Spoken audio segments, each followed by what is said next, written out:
Hi, thanks for coming back. Today we're going to talk about a foundational concept that I talk about quite frequently and cover very often in my blog. We're going to talk today about our relationship with food and what that means and how it works to your advantage or disadvantage depending on your point of view. So a relationship with food is like any other relationship. It's the dialogue and interaction that you have between yourself and in this case, food.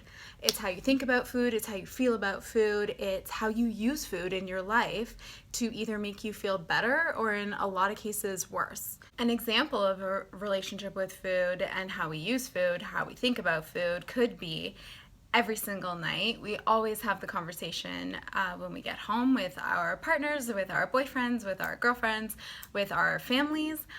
What's for dinner? And that is one of the most dreaded questions I think any person has when they think about food.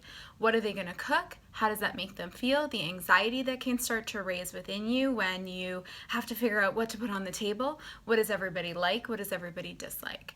And sometimes that can cause a lot of stress and anxiety. I know even for myself, that was a difficult topic to raise all the time.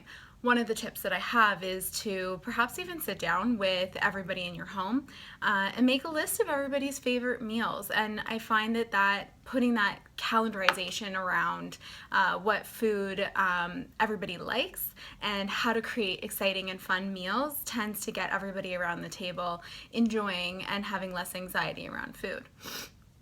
A second example around relationship with food is when we are stressed and when we are frustrated with different and various aspects of our lives. Perhaps you are going through a breakup or a stressful time at work when you need to put in extra hours. That can tend to have a very interesting impact on our relationship with food, where we tend to use food to suppress the stress that we have and make ourselves feel better. That might be an example like going to pick up a few candy bars or indulging in some extra glasses of wine at the end of the day because that's how we would like to unwind. It doesn't necessarily mean that that is what our body is asking for or that is the best possible solution to unwinding from a stressful day, but that is certainly a way that we tend to use food, or in this case alcohol or chocolate or pizza, to help satisfy an emotional need that is actually being satisfied with food.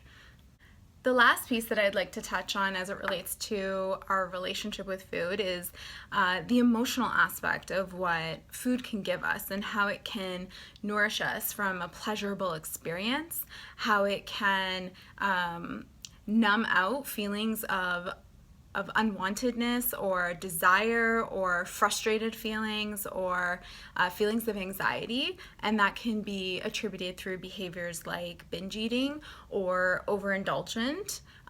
It can also be a way for us to seek pleasure in family experiences or being out with friends and in celebration. So there's a lot of ways that we actually enjoy food and use it as part of our nourishment as humans in this world. So just thought I'd cover a couple of concepts around relationship with food, and now that we have that fundamental, you'll start to hear me talk about it a lot in upcoming videos. Thanks and have a great day. Bye!